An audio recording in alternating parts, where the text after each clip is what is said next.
सर्वप्रथम आज के दिवस पर माँ वाणी की चरणों में वंदना करते हुए हमारे मंच पर उपस्थित मंचस्थ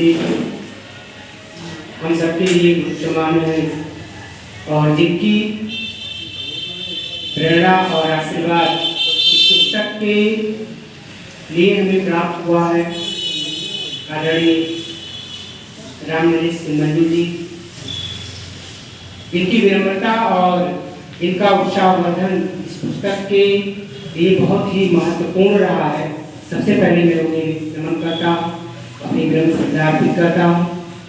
इसी कड़ी में हमारे आदरणीय गुरु जी जो कार्यक्रम की अध्यक्षता कर रहे हैं, आदरणीय रघुवंश मणि त्रिपाठी जी, आपका भी समय समय पर हम लोगों को स्नेह और प्रेम उत्साहवर्धन प्राप्त होता रहता है।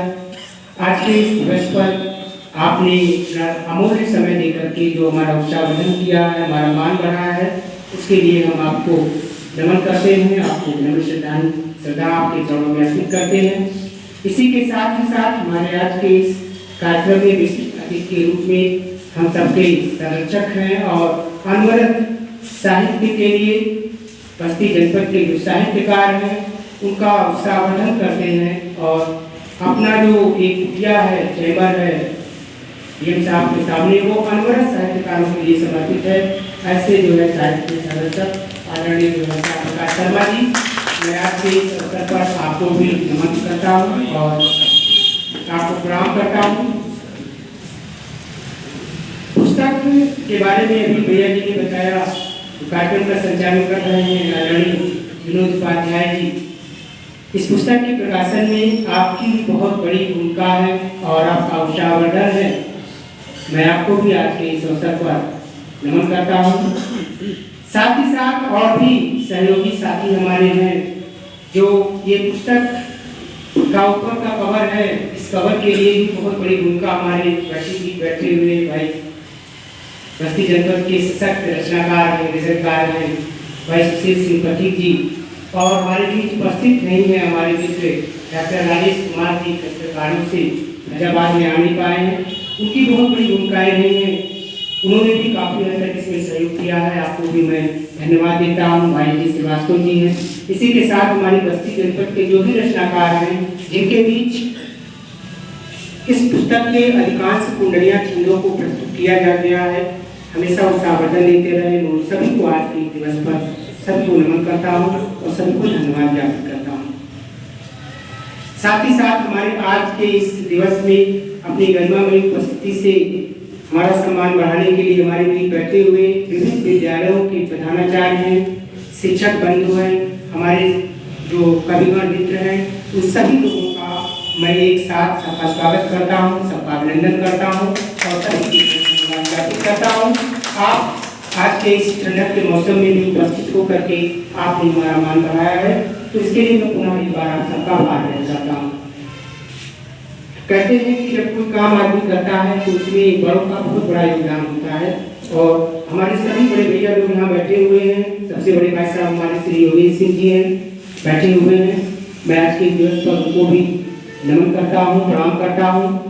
और कहते हैं मैं जहाँ खड़ा हूँ, मैं बार बार कहता हूँ, मैं जहाँ खड़ा हूँ जो कुछ कर रहा हूँ उसमें हमारे जिस बड़े भाई का सबसे बड़ा योगदान है, सामने बैठे हुए श्री ओंकार सिंह जो अनवरत मुझे प्रेरित करते रहे हैं। मैं दिवस पर उनको भी नमन करता हूँ और हमारे हमसे जो बड़े भाई साहब हैं श्री नागेश सिंह जी, वो भी बैठे हुए हैं, आए हुए हैं। मैं आपको भी नमन करता हूँ और प्रणाम करता हूँ। ये जो किताब मैंने लिखा है कुंडलियाँ छंदों की अंतर यात्रा, शुरू में मेरी पहली किताब जब आई थी बस पानो बह रही है, छंद के थी और प्रारंभिक दौर की रचनाएं थी।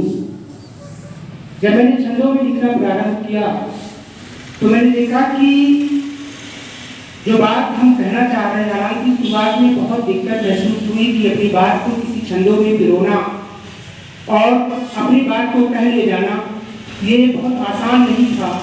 लेकिन धीरे धीरे सभी का उत्साहवर्धन और एक बस्ती जनपद की सशक्त जो साहित्यिक परंपरा है, जो यहाँ साहित्यकार गण हैं, उन लोगों के साथ उठते बैठते और कहते सुनते मंचों पर ये छंदों की परंपरा शुरू हुई और एक ध्येय बना। खास करके कोरोना काल में जब कोरोना का दौर आया था दौर में जब हम लोग पूरी तरह से अपने घरों में बंद थे, कुछ नहीं हो पा रहा था, तो ऐसे समय में ये जो छंद लिखी गई थी, किताब लिखी गई थी, उसके एडवांस छंद उसी दौर के हैं जब कोरोना का वो दौर था, उसी दौर में ये लिखी गई थी। तो रचनाकार आमतौर पर जो इसमें हमने लिखा है, जीवन की कुछ ऐसी चीजें नहीं है जो किसी क्रमबद्ध रूप में मैंने लिखने का प्रयास किया है, जो जहाँ पर कहीं कोई दृश्य, कहीं कोई अनुभूति हमारे सामने आई तो उसी रूप में, उसी क्रम में लिख दिया गया है। और इस छंद में बाकी क्या चीजें हैं, जैसे कहा गया है कि रचनाकार लिखता जरूर है, लेकिन वास्तविक मूल्यांकन जो उसके पाठक होते हैं और जो विद्वान होते हैं वो करते हैं। तो किताब जो हमने कहा है वो उसमें कहाँ तक मैं सफल हुआ हूँ, ये सारी चीजें भी हमारे आदरणीय विद्वान बैठे हुए हैं वो उस पर प्रकाश डालेंगे।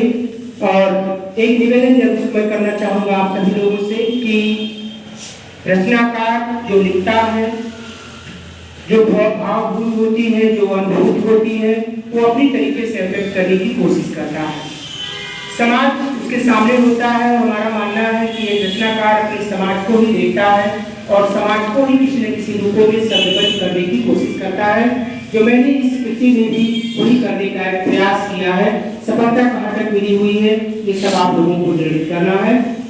और इन बातों के साथ इस समय को भी मुझे ध्यान रखना है और मैं अपनी बात को विराम देता हूँ। पुनः एक निवेदन के साथ आपको धन्यवाद ज्ञापित करते हुए कि इस पुस्तक का सही मूल्यांकन अभी हमारे बीच बैठे हुए हमारे जो विद्वान हैं उन लोगों के द्वारा होगा और जो भी मुझे यहाँ से प्रेरणा मिलेगी वो हमारी आने वाली जो अगली कृति है निश्चित रूप से मुझे एक नया मार्गदर्शन देगी।